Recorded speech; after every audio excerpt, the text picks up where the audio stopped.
Assalamualaikum warahmatullahi wabarakatuh. Kami dari kelompok 6 dengan judul praktikum mini riset sintesis biokoagulan dari kulit buah maja berbasis green chemistry termodifikasi biji asam jawa untuk menurunkan TSS dan BOD limbah cair domestik. Sebelumnya, perkenalkan anggota dari kelompok 6. Yang pertama ada Mutiara Hikmah, yang kedua ada Anissa Al-Musyarofa, yang ketiga ada saya sendiri Sekar Ayu Ginasi, dan yang keempat ada Nurmala Indah, dan yang terakhir ada Raike Persafitri. Pada presentasi ini, kelompok kami akan membahas tentang latar belakang, tinjauan pustaka, metode, hasil dan pembahasan, serta kesimpulan. Air merupakan bagian terpenting dalam kehidupan karena sangat dibutuhkan dalam aktivitas sehari-hari. Namun, seringkali ditemukan permasalahan yang mengakibatkan air menjadi tercemar, sehingga tidak bisa dimanfaatkan sebagaimana mestinya. Ini menurut Nasir dan kawan-kawan pada tahun 2021. Pencemaran air ini terjadi akibat masuknya polutan seperti zat kimia, energi, dan unsur lain sehingga air berubah warna dan berbau tidak sedap. Salah satu bahan kimia yang dapat mencemari air adalah fosfat yang ada pada deterjen yang digunakan untuk mencuci pakaian. Ini menurut Kisi dan Parman pada tahun 2016. Maka dari itu, tercetus ide inovasi koagulan alami dari kulit buah maja yang termodifikasi biji asam jawa, yang mana kulit buah maja merupakan tanaman yang mengandung alkaloid, fenol, tanin, dan flavonoid. Kandungan tanin pada kulit buah maja sebesar 20%, yang mana berpotensi sebagai biokoagulan. Selain itu juga ada biji asam jawa, atau yang biasa disebut Tamaridus indica. Dalam penelitian sebelumnya, biji asam jawa ini efektif untuk menurunkan kadar TSS dan BOD dari limbah cair domestik. Ini menurut Afrianisa pada tahun 2021. Sehingga eksperimen kali ini akan mempelajari efektivitas biokoagulan dari kulit buah maja termodifikasi biji asam jawa pada limbah domestik terhadap penurunan TSS dan BOD. Menurut Abdi dan kawan-kawan tahun 2022, kulit buah maja berwarna hijau dan memiliki kulit tempurung yang sangat keras. Kemudian menurut Fauzi tahun 2021, komponen tanin pada buah maja sebesar 9%, sedangkan komponen tanin pada kulit buah maja mencapai 20%. Menurut Rahmatia tahun 2020, asam jawa atau Tamaridus indica mengandung bahan aktif berupa tanin, minyak esensial, dan beberapa polimer alami seperti fatty dan albuminoid yang sangat berpotensi sebagai koagulan alami. Kemudian menurut Rian tahun 2016, biji asam jawa merupakan polimer alami yang di dalam itu terkandung polisakarida dan tanin yang berfungsi sebagai koagulan dan berperan dalam pengumpulan partikel-partikel air limbah. Kristianto pada tahun 2019 menjelaskan bahwa koagulan merupakan bahan yang digunakan dalam pengelolaan air limbah yang bertujuan untuk menurunkan adanya tingkat pencemaran pada air. Kemudian menurut Lisa tahun 2019, koagulan ini bertujuan untuk menghilangkan zat-zat pengotor yang konsistensi dalam air membentuk fluid. Menurut Husaini tahun 2018, proses terjadinya koagulan itu berlangsung dalam 3 tahap, di mana tahap pertama adalah tahap pembentukan klot, tahap kedua adalah destabilisasi ukuran partikel koloid, dan tahap ketiga adalah proses membesarnya ukuran partikel. Biokoagulan merupakan koagulan alami yang dapat berperan dalam proses sedimentasi atau pengendapan partikel-partikel kecil kotoran yang sangat sulit mengendap dengan sendirinya, menurut Bija dan kawan-kawan tahun 2020. Kemudian Kurniawan dan kawan-kawan tahun 2021 menjelaskan bahwa pada buah maja terdapat kandungan flavonoid dan juga kandungan tanin. Tanin pada kulit maja dapat dipisahkan dengan cara ekstraksi maserasi.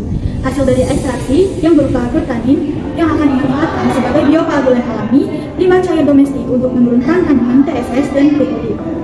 Metode penelitian yang digunakan, tempat riset, Laboratorium Kimia Organik Universitas Negeri Semarang, bahan riset 2,5 kg kulit buah maja, serbuk 15 gram biji asam jawa, larutan etanol 90%, limbah cair domestik, kertas saring, kertas pH, dan aquades. Alat riset terdiri dari water bath, gelas ukur, gelas beker, labu Erlenmeyer, labu ukur, blender, corong kaca, pipet tetes, evaporator, neraca analitik, pengaduk magnetis, pipet volume, pipet ukur, cawan porselen, oven, diometer, botol, sampel, wadah plastik, botol plastik, dan penjepit. Metode penelitian dalam pembuatan biokoagulan yaitu dilakukan dengan memblender 2,5 kg kulit buah maja hingga halus. Lalu kulit buah maja yang sudah diblender kemudian dijemur hingga kering. Lalu diambil 500 gram kulit buah maja kering kemudian dimasukkan ke dalam etanol sebanyak 1 liter. Etanolnya yaitu etanol 97%. Lalu filtrat hasil maserasi disaring kemudian dimasukkan ke dalam evaporator untuk menghilangkan etanol dalam larutan sampel. Proses evaporator dilakukan dengan suhu 70 derajat Celcius dan dalam waktu 4 jam hingga sampel berbentuk cairan kental. Kemudian pengeringan biji asam jawa di bawah sinar matahari selama 1-2 hari. Nah, biji asam jawa ini dihancurkan hingga menjadi ukuran serbuk. Lalu dibuat formulasi biokoagulan dengan perbandingan ekstrak kulit buah maja dan biji asam jawa. Perbandingannya terdiri dari 6:0, 4:2, 3:3, 2:4, dan 0:6. Kemudian sampel tadi dimasukkan ke dalam air limbah. sebanyak 250 ml, lalu dilakukan pengadukan dengan kecepatan 20 rpm selama 5 menit. Biokoagulan dimasukkan ke dalam beaker gelas ukuran 250 ml, lalu dilakukan pengadukan cepat menggunakan jet test. Pengadukan ini dilakukan selama 5 menit dan diendapkan selama 15 menit. Lalu kemudian dianalisis TSS dan VOD-nya. Ulangi sesuai variabel yang sudah ditentukan. Karena variabel kita ada 5, jadi kita melakukan pengulangan sebanyak 5 kali pada sampel. Kemudian sampel yang sudah didapatkan tadi diuji TSS. Nah, sampel air limbah yang sudah dicampur biokoagulan disaring menggunakan kertas saring. Kemudian endapan dikeringkan menggunakan oven pada suhu 100 derajat Celcius selama 1,5 jam hingga kering. Nah, masa yang diendapkan dan kertas saring ditimbang menggunakan neraca analitik. Uji DOD. Sampel air limbah yang sudah dicampur biokoagulan diinkubasi atau didiamkan selama 5 hari. Nah, setelah didiamkan selama 5 hari, dilakukan pengujian menggunakan alat biometer. Ekstraksi adalah salah satu metode pemisahan bahan larut dengan pelarutnya berdasarkan titik-titik larut. Maserasi merupakan cara ekstraksi yang paling sederhana yang dilakukan dengan cara merendam bahan spesial yang akan digunakan dengan bahan terekstraksi. Kulit buah maja dilakukan ekstraksi maserasi menggunakan pelarut etanol selama 2 hari yang bertujuan supaya tanin terpisah dengan kulit buah maja. Tanin yang didapatkan merupakan glutanin. Setelah melalui proses ekstraksi maserasi kulit buah maja selama 2 hari, sampel kemudian disaring menggunakan corong dan juga kertas saring. Hasil dari proses penyaringan berupa ekstrak etanol kulit buah maja.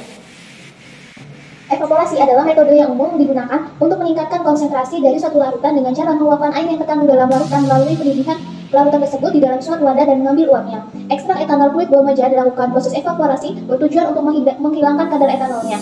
Proses evaporasi dilakukan menggunakan alat evaporator selama 4 jam pada suhu 70 derajat Celcius hingga sampel berubah menjadi cairan yang kental.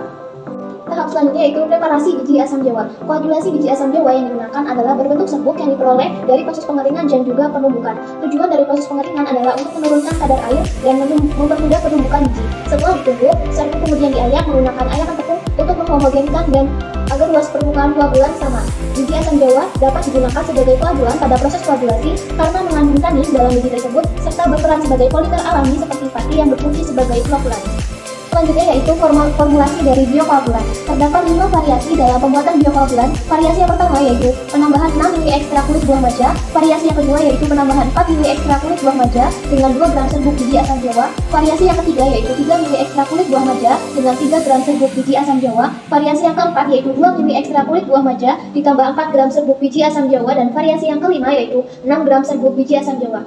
Salah satu faktor yang dapat mempengaruhi terbentuknya vlog adalah dosis optimum dari penggunaan biokoagulan, sehingga perlu diketahui dosis optimumnya. Penambahan dosis koagulan dapat meningkatkan pembentukan resipitat dan frekuensi tumbukan antar partikel sehingga dapat membentuk vlog yang lebih besar. Pengadukan dalam koagulasi menggunakan pengadukan cepat yang bertujuan untuk mendispersikan koagulan hingga homogen dengan waktu yang singkat. Proses pengadukan sampel dilakukan dengan kecepatan pemutaran 120 rpm selama 5 menit menggunakan hot plate magnetic stirrer. Setelah tahap pengadukan, sampel kemudian didiamkan selama 15 menit hingga pengotor mengendap. Kemudian sejumlah cairan supernata diambil sebagai sampel uji untuk melakukan uji parameter pH, total suspended solid atau TSS, dan juga biological oxidal demand atau BOD. Uji yang pertama yaitu uji pH.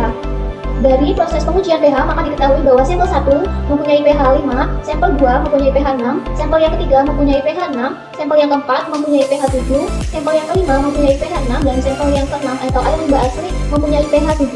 pH merupakan salah satu parameter penting yang menentukan kualitas air. pH air limbah berpengaruh besar dalam proses koagulasi dan juga flokulasi.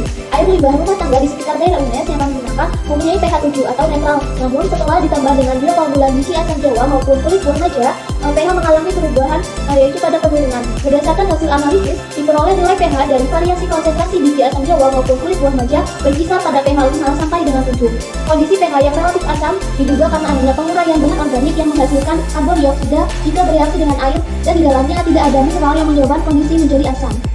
Efisiensi penanganan air limbah menggunakan metode koagulasi flokulasi ditentukan oleh adanya dosis koagulan dan juga pH air limbah. Semakin banyak dosis koagulan yang digunakan, maka akan menyebabkan larutan semakin jenuh, sehingga biokoagulan yang tersisa juga dapat mengotori air limbah yang digunakan.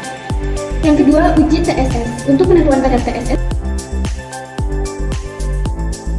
20 mm Dari hasil analisa karakteristik limbah cair domestik yang telah didapat sebelum dan setelah pelakuan, dilakukan perhitungan pada masing-masing parameter untuk mengetahui tingkat keberhasilan penggunaan biokoagulan dari buah manja termodifikasi biji asam Jawa. Kadar TSS yang tinggi dalam air dapat menyebabkan beberapa masalah lingkungan seperti meningkatnya keruhan air, mengurangi penetrasi dan transmisi cahaya matahari, sehingga menghambat proses fotosintesis tanaman air yang mengakibatkan produksi oksigen terganggu. Jika kandungan oksigen larut dalam air rendah, menyebabkan organisme dalam air mati karena kekurangan oksigen.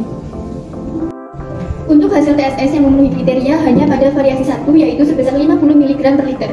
Alasan variasi yang lainnya tidak memenuhi kriteria karena pada variasi 2, 3, 4, dan 5, konsentrasi dan massa perbandingannya yang dipakai terlalu besar, sehingga nilai TSS yang dihasilkan lebih dari 100 mg per liter. Dengan rumus, TSS sama dengan A min B dibagi volume sampel, dengan A adalah massa biokoagulan dan B adalah massa kertas saring.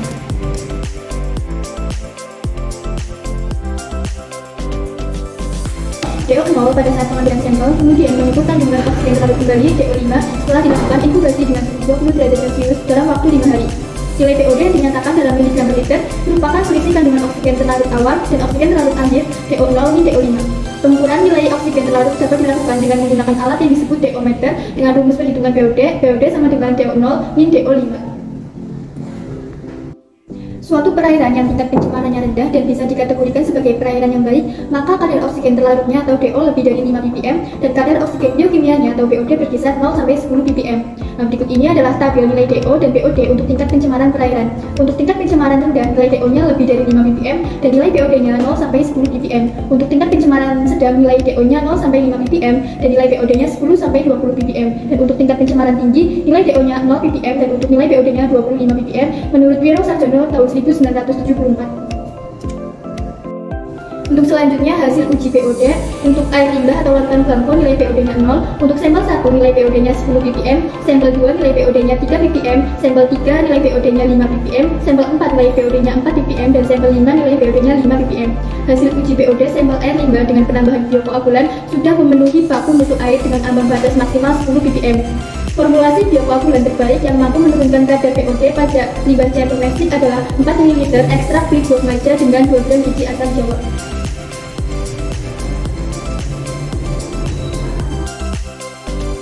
Kesimpulannya, berdasarkan hasil penelitian yang sudah dilakukan, penambahan biokoagulan di dalam sampel air limbah terbukti dapat menurunkan kadar TSS air limbah domestik sebesar 50 mg per liter dengan formulasi optimal 6 ml ekstrak kulit buah maja. Parameter pH mengalami perubahan yang tidak terlalu signifikan dan masih berada pada batas minimum antara 6 hingga 9. Dari pengujian tersebut, nilai yang didapatkan dari parameter POD dan pH sudah